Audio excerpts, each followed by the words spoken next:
The city of Lagos has gained significant, strong international presence, influence, and relevance as a prosperous megacity. A unique city where competence, capacity building, and innovation are key fundamental factors driving positive change to build a sustainable state. What's new about the Center of Excellence? Let's find out on the City of Lagos TV show.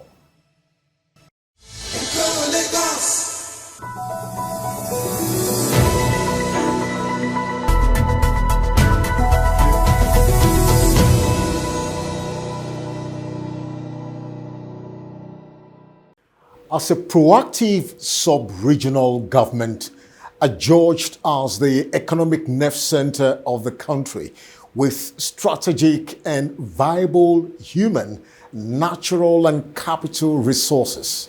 The Babajide Sanwo-Olu-led state government in Lagos is making deliberate effort to sustain the developmental transformation of Lagos State. Let's now bring you on speed the recent scorecard of the government from the Governor's Office on the City of Lagos TV show. Top on the list of recent official engagements of Mr. Governor is the fulfillment of the Babajide Sanwo-Olu-led Lagos State Government promise. Under the traffic management and transportation pillar of the theme's agenda, the Lagos State Governor commissioned the Yaba Overpass Bridge. In his speech, the Governor justified the essence and value of the infrastructure. Here today, we are at the very beautiful Yaba rail bridge crossing. Over the years, we've had incidents where at rail crossing, we've seen human error based on vehicular movements. And we said to ourselves, once the fast intra-city rail starts on the red line, we cannot take the life of our people to chance. We will need to make the hard investment to ensure that in almost all practical junctions, we build a vehicular and a pedestrian bridge for our citizens, for our people, so that the rail infrastructure and the rail transportation will be seamless and it will be devoid of all possible human error or accidents. Today's ceremony is therefore a significant but an important one. The Overpass Bridge here in Yaba. Still from the Governor's Office, the Lagos State Governor, Babajide Sanwo-Olu, alongside his counterpart from Ekiti State, Governor Abiodun Oyèbánjí, recently commissioned the Oyingbo Overpass Bridge, which is the third of the 5 bridges built over the Lagos State Mass Transit Red Line corridor by the government. In his formal address, the governor explained the strategic and critical importance and value of the overpass bridges, as well as a progressive update on efforts and successes recorded so far to boost the red and blue line transportation system in the city of Lagos. With this overpass, we are providing what we call permanent solutions when the train starts, because you need to build the infrastructure before the rail continues. And so we're putting the round holes in round peg, and we're ensuring that the Lagos State Transport Master Plan, as we have done, we're on track and we're within time to ensure that everything is done. We will understand that the overpass is to avoid completely vehicular interaction or pedestrian engagement when the train starts. The blue line, as you have seen, is a train corridor that is completely off pedestrian or vehicular movement. Similarly, we will need to spend a lot of money on infrastructure to be able to do the same thing for the red line. The red line is at grid, meaning it's not a bridge rail infrastructure. So when you have it at grid, you need to have interactions with vehicular movement and pedestrian movement. So you need to be able to build those infrastructure so that you can avoid any form of accident when the train starts. And so I'm delighted, I'm excited that within the last 2.5 years, we've given a challenge that we will complete all of the 5 overpasses that we have identified as major gridlock for the red line to be able to function and work well. Where we are is a place of history. Oyingbo has a long history of a convergence of not only market, but our people. Oyingbo connects the Lagos mainland from the Muritala Mohammed and Herbert Macaulay to connect to Apapa Road and Western Avenue. So it's an intersection that is critical to our citizens, it's an intersection that is critical to logistics and to market and to our people. Right on my left here is the famous Oyingbo market that has been known for well over 100 years. Where we are here is the Oyingbo bus station. You know too well what happened a couple of years ago. Very unfortunate incident during the NSAS, where this facility was raised up. But we're happy that, like the Yoruba saying, Iliobato Jo Ewa Loma Busi. Now, Oyingbo has his bus station, but Oyingbo also has a bridge overpass, and Oyingbo also has a rail station, all within the same walking distance here in Oyingbo.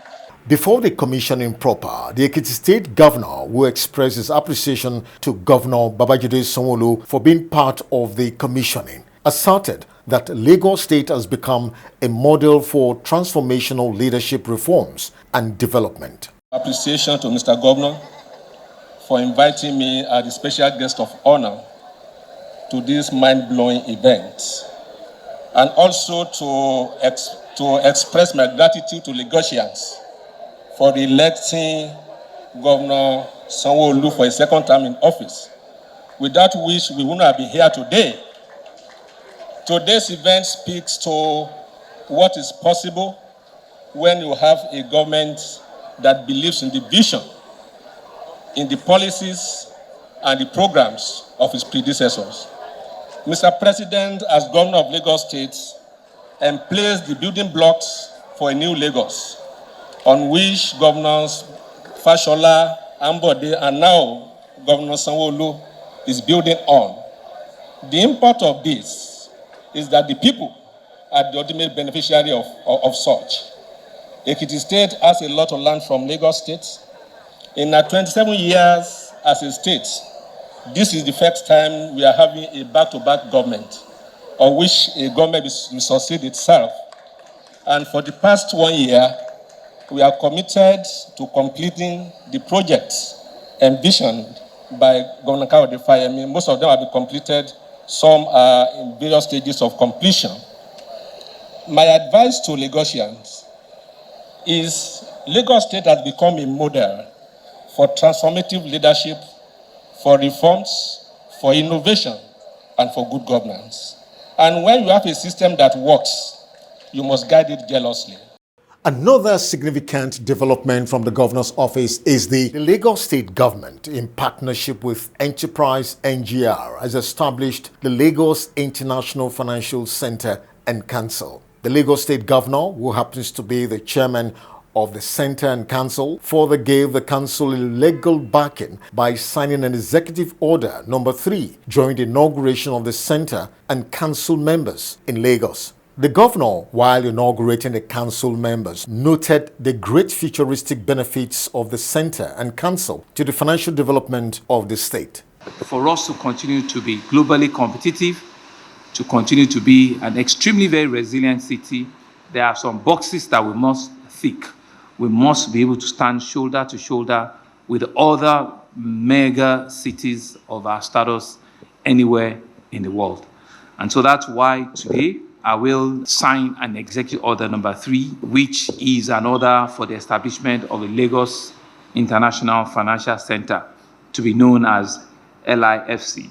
This order gives legal teeth to the relationship, and it confers on me as a governor to so institutionalize it and legalize it, to serve as a significant hub for diverse financial activities and services at an international level. For it to work well, we will be setting up today a council will be established. I, Mr. Babajide Sanwo-Olu, will be the chair of that council. Igboje Imokwede will be a co-chair. Other members will include Lagos State Honorable Commissioner for Finance, Lagos State Honorable Commissioner for Economic Planning and Budget, Lagos State Honorable Commissioner for Commerce, Trade and Investment, the Attorney General and Commissioner for Justice, and of course, the CEO of Enterprise NGR, our strategic partner in this journey. But however, there will also be a joint secretariat because we also just don't want the council just leaving how important your roles are. So we've identified two representatives from both sides. On the Lagos State side, a special advisor, legal office of PPP, Bukola Ode will be, and special advisor for corporate finance and strategic investment, Mr. Kintayo Sanwo-Olu will also be there.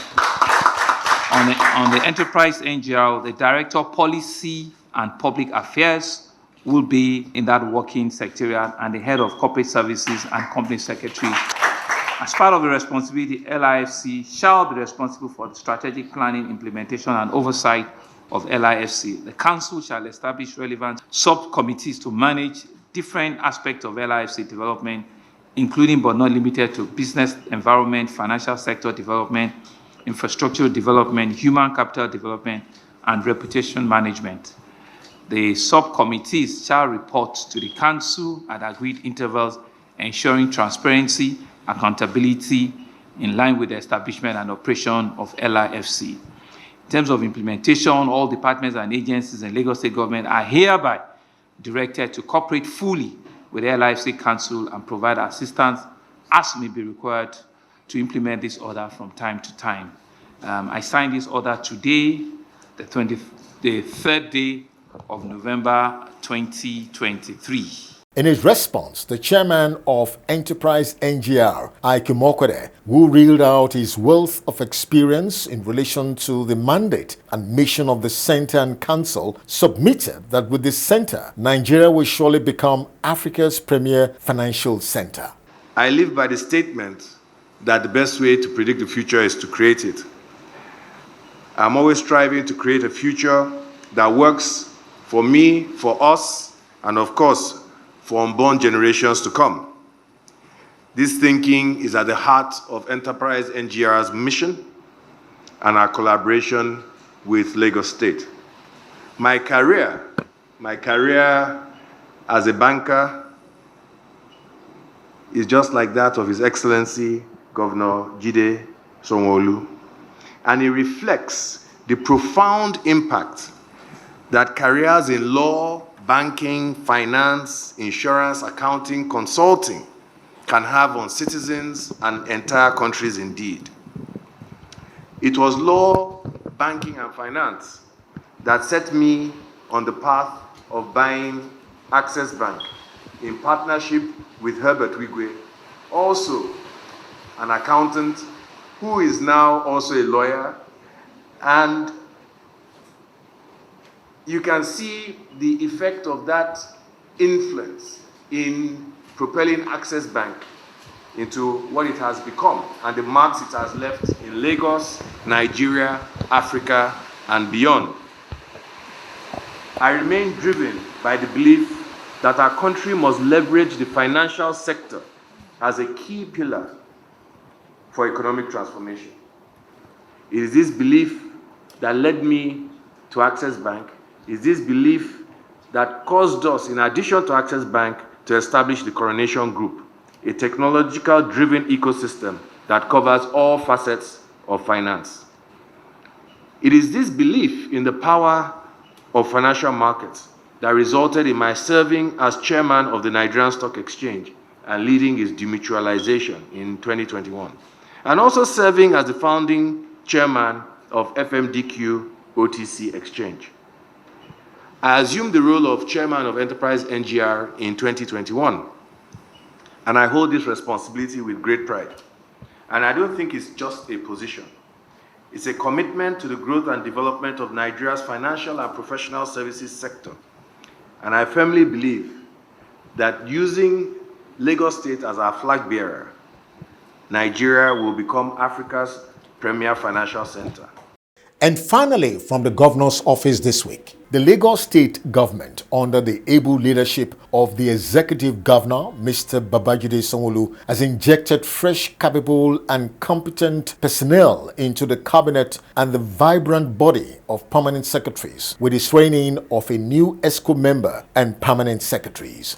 While attesting to the rigorous and competitive exercise that brought about their choice, the governor in his remark noted that their wealth of experience, no doubt, will improve leadership and quality service delivery in governance of the state. The swearing in of cabinet members or body of permanent secretary is an important constitutional requirement that not only is it solemn, but it's very, very important.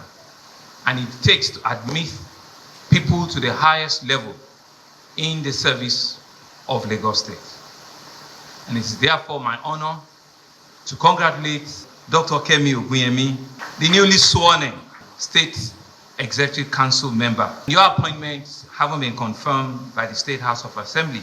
I therefore want to welcome you to the most vibrant, highly cerebral Lagos State Executive Council.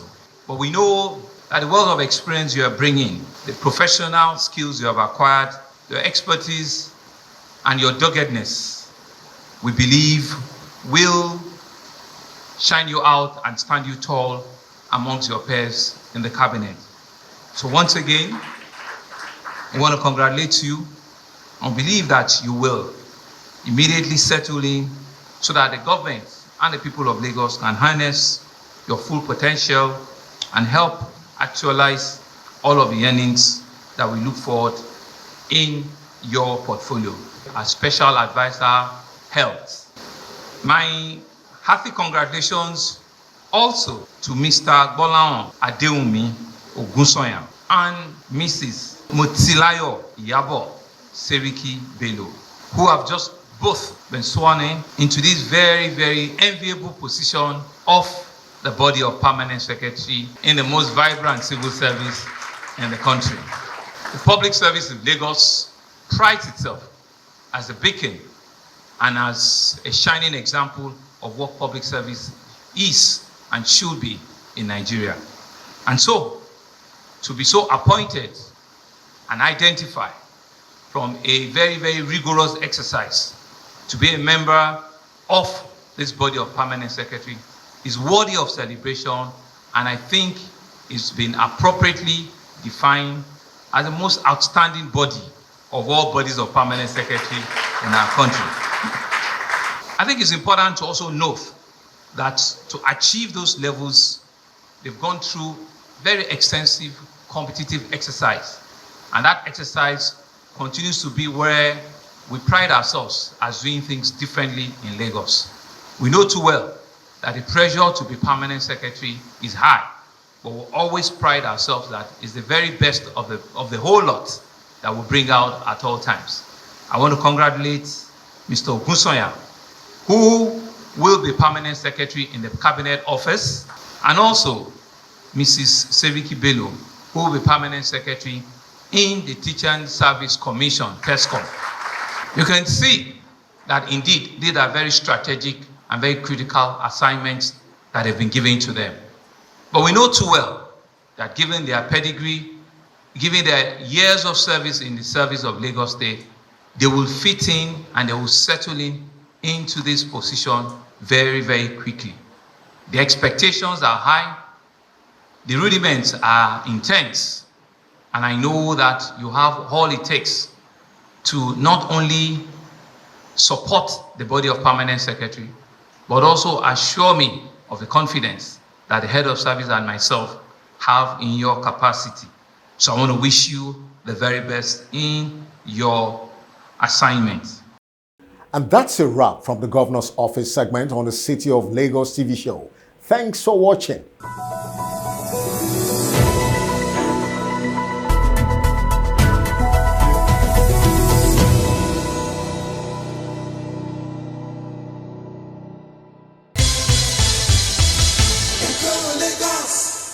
The future of Lagos lies in the hands of the people and the government. Together, a stronger, better, and prosperous city is guaranteed. Be part of that dream. Thanks for watching the City of Lagos TV show on TV Nigeria. Stay patriotic.